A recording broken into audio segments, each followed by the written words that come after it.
नमस्कार, मैं हूं आपके साथ मयंक। तो देखिए, ईरान के न्यूक्लियर प्रोग्राम को लेकर एक बार फिर बड़ी खबर आई है और इस खबर के बाद ईरान में फिर हैदर हैदर के नारे लग रहे हैं। देखिए, मैंने अपने पिछले वीडियो में आपको बताया था कि अगले 24 से 48 घंटे में ईरान के ऊपर स्नैपबैक सैंक्शंस को लेकर कोई बड़ी खबर आ सकती है। और जो जिनेवा में टॉक्स थी फ्रांस, ब्रिटेन और जर्मनी के साथ ईरान के न्यूक्लियर प्रोग्राम को लेकर, वो फेल हो गई। ये मैंने अपने पिछले वीडियो में आपको बताया था। और देखिए, जैसा अंदेशा था, जो बात हमने अपने वीडियो में कही थी, वो बिल्कुल सही साबित हुई। 24 घंटे के अंदर ही फ्रांस, ब्रिटेन और जर्मनी ने ईरान के ऊपर प्रतिबंध लगाने का फैसला कर लिया है। और बदले में ईरान की तरफ से करारा जवाब आया है कि चाहे आप जो कर लें, ईरान नहीं झुकेगा, ईरान नहीं डरेगा। और ईरान की जनता भी जो है वो अली खामेनी साहब के साथ खड़ी दिखाई दे रही है इस पूरे मुद्दे पर। और देखिए, ये पूरा प्रोसेस क्या है, स्नैपबैक सैंक्शंस क्या है और अब आगे क्या होगा, मैं आपको इसको समझाता हूं। देखिए, पहली जो खबर आई है, France, Germany and UK launched a 30-day process to reimpose sanctions on Iran over its nuclear program on Thursday, sending a letter stating their intent to UN Security Council। इन तीनों देशों ने, यूरोप के तीनों देशों ने यूनाइटेड नेशंस की security council को एक लेटर लिख दिया है और ये कहा है कि स्नैपबैक सैंक्शंस लगाने के लिए जो प्रोसेस होती है 30 दिन की, हम वो शुरू कर रहे हैं। यानी कि देखिए, हिंदी में बताऊं आपको मैं, फ्रांस, ब्रिटेन और जर्मनी के विदेश मंत्रियों ने पत्र में लिखा है, हम ईरान द्वारा JCPOA, ये उस समझौते का नाम था जो 2015 में ईरान के साथ इन देशों ने किया था। हम ईरान द्वारा JCPOA प्रतिबद्धताओं के महत्वपूर्ण गैर निष्पादन को सूचित करने के लिए तैयार हैं और इस प्रकार 31 अगस्त से पहले स्नैपबैक तंत्र को सक्रिय करने के लिए तैयार हैं। सरल शब्दों में समझिए, इन तीनों देशों ने यूनाइटेड नेशन सिक्योरिटी काउंसिल को एक लेटर लिख के ये कह दिया है कि ईरान पर प्रतिबंध लगाने की प्रोसेस हम आज से शुरू कर रहे हैं। और ये 30 दिन का एक ड्यूरेशन होता है जिसमें हर मुद्दे पर इस पर अलग अलग चर्चा होती है और अगर ये बात आगे बढ़ती है तो ईरान पर प्रतिबंध लगेंगे। अब ईरान ने भी इसका करारा जवाब दिया है। ईरान की तरफ से विदेश मंत्री अब्बास अराक्ची साहब ने कहा है, ये जो फैसला है ये अनजस्टिफाइड है, इलीगल है और किसी तरह का इसका कोई लीगल बेसिस नहीं है। और उन्होंने इस बात को लेकर भी जोर दिया है कि ईरान जो है वो अपने अधिकारों के मुताबिक, अपने हितों के मुताबिक जो जरूरी जवाब होगा वो जवाब इन यूरोपीय देशों को देगा। Araghchi called the move unjustified, illegal and lacking any legal basis and stress that Iran will respond appropriately to protect its national right and interest.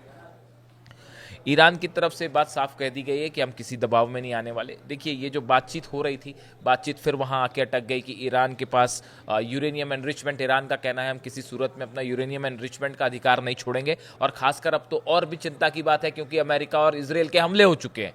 ऐसे हालात में एनरिचमेंट का हम अधिकार नहीं छोड़ेंगे और ये हमारे सिविल प्रोग्राम के लिए। लेकिन यूरोपीय देश और अमेरिका चाहते हैं कि पूरी तरह से एनरिचमेंट ईरान बंद कर दे।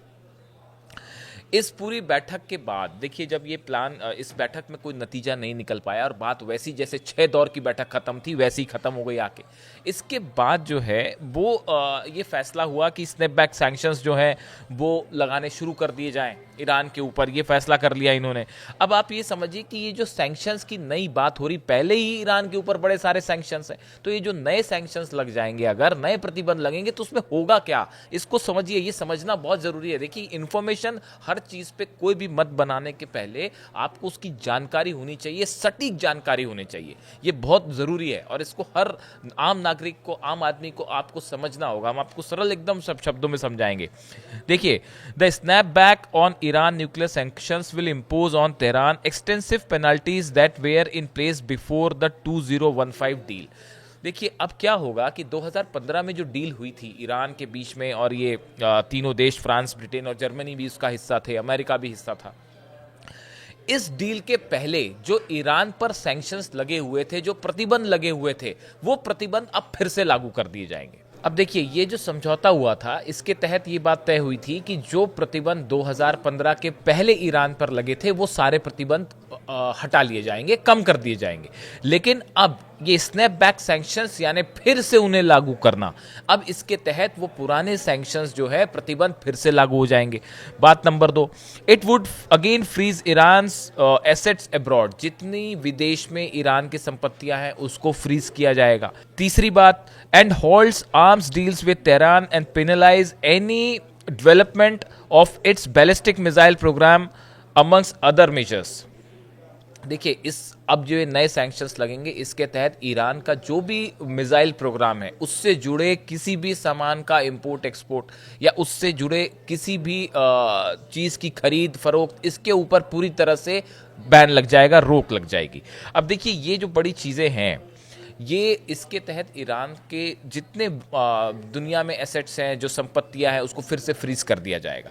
तो ये जो नए सैंक्शंस हैं ये ईरान पर लगेंगे। अब इसका परिणाम क्या होगा, ईरान की तरफ से क्या रिस्पॉन्ड किया जाएगा? देखिए, एक तो अब्बास अराक्ची साहब जो विदेश मंत्री हैं, उनकी तरफ से ये बात कही कि ईरान अगर पश्चिमी देश अमेरिका पूरे सम्मान के साथ अगर हमें विश्वास पर लेकर अगर हमारे न्यूक्लियर डील पर बात करना चाहता है तो हम इसके लिए तैयार हैं। ये एक बड़ा ऑफर ईरान की तरफ से गया कि अगर अमेरिका चाहे, अगर यूरोप चाहे, वो पूरे सम्मान के साथ विश्वास के तौर पर ये विश्वास दिलाए कि अब फिर से हम पे हमला नहीं होगा, तो हम बातचीत के लिए तैयार हैं। इस तरह की भी एक जो है वो ईरान की तरफ से कोशिश रही कि ये सैंक्शंस को हर कीमत पर रोका जाए। लेकिन उसके बाद भी यूरोपियन कंट्रीज जो हैं वो इसको रुकने के लिए तैयार नहीं है। अब इस हालात में ईरान की तरफ से क्या कदम हो सकता है? देखिए, जो विदेश नीति के जानकार मान रहे हैं, जो सबसे बड़ा कदम ईरान उठा सकता है वो ये कि यदि स्नैपबैक शुरू हुआ तो परमाणु अप्रसार संधि एनपीटी से ईरान बाहर हो सकता है। ईरान खुद को एनपीटी से अलग कर सकता है। इसका बड़ा मतलब ये होगा कि ईरान जो है वो अपने न्यूक्लियर प्रोग्राम को और तेजी से आगे बढ़ा सकता है, और ये भी माना जा रहा है कि हो सकता है कि ईरान जल्दी ही परमाणु परीक्षण भी कर ले। अगर आप बहुत सारे एक्सपर्ट्स हैं जो ये कह रहे हैं कि अगर आप ईरान के ऊपर प्रतिबंध लगाएंगे और उनके मिसाइल कार्यक्रम को रोक देंगे, उनके इंपोर्ट एक्सपोर्ट को पूरी तरह से रोकने की कोशिश करेंगे, ऑयल को लेकर तो तमाम सैंक्शंस हैं ही पहले से, इन सूरत में अगर एनपीटी से ईरान अलग होता है तो ये ईरान का न्यूक्लियर प्रोग्राम को और तेजी से गति से आगे बढ़ा सकता है ईरान।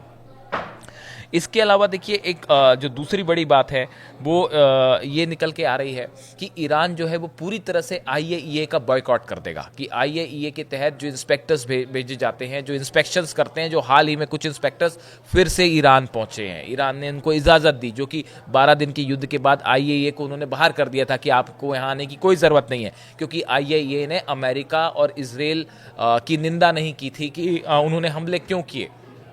इस सूरत में अगर आप प्रतिबंध लगते हैं तो ईरान हो सकता है कि आईएईए को फिर से बाहर कर दे। इस सूरत में ईरान के अंदर क्या न्यूक्लियर डेवलपमेंट्स हैं इसकी किसी को कोई जानकारी नहीं हो पाएगी, और ये बल्कि ज़्यादा नुकसानदेह होगा वेस्ट के लिए और यूरोप के लिए, ऐसा माना जा रहा है, कुछ लोगों का ये कहना है।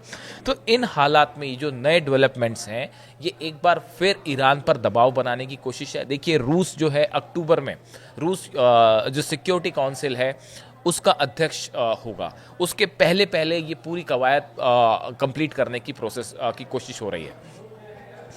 दूसरी तरफ ईरान ने इस पूरे मुद्दे को लेकर चीन और रूस से मुलाकात भी की है, बातें भी हुई है, बात हुई है, और एक बड़ी मुलाकात होगी एससीओ की बैठक में जो बीजिंग में होनी जा रही है, जिसमें ईरान के ऊपर जो नए सैंक्शंस लगने वाले हैं इसको लेकर ईरान, रूस और चीन के विदेश मंत्री मिलने वाले हैं शंघाई में, जिसमें कुछ बड़े फैसले हो सकते हैं। यह तय हो सकता है कि जो कदम अमेरिका उठा रहा है या यूरोप उठा रहा है उसका कैसे जवाब दिया जाए, ईरान को इन सैंक्शन से कैसे बचाया जाए। इसके अलावा ये भी प्रोसेस शुरू हो सकता है कि अगर सैंक्शंस लगते हैं तो ईरान कैसे नए मार्केट्स खोजने की कोशिश करे, कैसे अपने ऑयल को नए बाजार तक पहुंचाने की कोशिश करे, कैसे अपने मिसाइल प्रोग्राम को कंटिन्यू आगे करने के लिए क्या कदम उठाए जाए। इन सब मुद्दों पर चीन, रूस और ईरान की भी चर्चा हो सकती है। इन हालात में देखिए, जब ये 2015 में समझौता हुआ था, उसमें जो बराक ओबामा तत्कालीन अमेरिकी राष्ट्रपति थे, उन्होंने इस समझौते में एक ऐसा प्रावधान लिखा था जिसके तहत यदि ईरान समझौते का पालन नहीं करता है या उसमें फेल होता है तो ये स्नैप बैक सैंक्शंस लगा दिए जाएंगे, फिर से प्रतिबंध लगा दिए जाएंगे। तो अब इसको लेकर जो है तीनों देश, ब्रिटेन, जर्मनी और फ्रांस, ईरान पर प्रतिबंध लगाना चाह रहे हैं। और इस पूरे मामले में आगे क्या डेवलपमेंट होगा, ईरान इसे कैसे रिएक्ट करेगा, और देखिए इसको लेकर ईरान के लोगों की जो प्रतिक्रिया सामने आई है, पूरा ईरान एक बार फिर इस मुद्दे पर अली खामेनी साहब के साथ खड़ा है और ईरान ये कह रहा है लाख प्रतिबंध लग जाए, हम अपने हक की मांग हमेशा जारी रखेंगे। और देखिए जब जंग हुई थी पिछली बार और अली खामेनी साहब ने जब जंग का ऐलान किया था तो उन्होंने अपना जो सोशल मीडिया पे पोस्ट किया था उसमें उन्होंने कुछ शब्दों का इस्तेमाल किया था, उसमें से एक शब्द था हैदर, हैदर। और इसके बाद देखिए एक बार फिर अब ईरान की सड़कों पर जो लोग हैं आपको हैदर हैदर कहते सुनाई दे जाएंगे, दिखाई दे जाएंगे, जब ये जैसे ये स्नैपबैक सैंक्शंस की बात हुई है। यानी ईरान के लोग, ईरान की जनता एक बार फिर इस बात के लिए तैयार है कि ज़रूरत पड़ेगी तो ईरान जंग के लिए भी तैयार हो जाएगा, और चाहे कोई साथ ना दे ना दे, अकेला ईरान सब पर भारी है, ये ईरान के लोगों का कहना है। अब ये पूरा मामला किस तरह से आगे बढ़ता है, इससे जुड़ी जो भी जानकारी होगी आप तक पहुंचाएंगे। Thank you so much.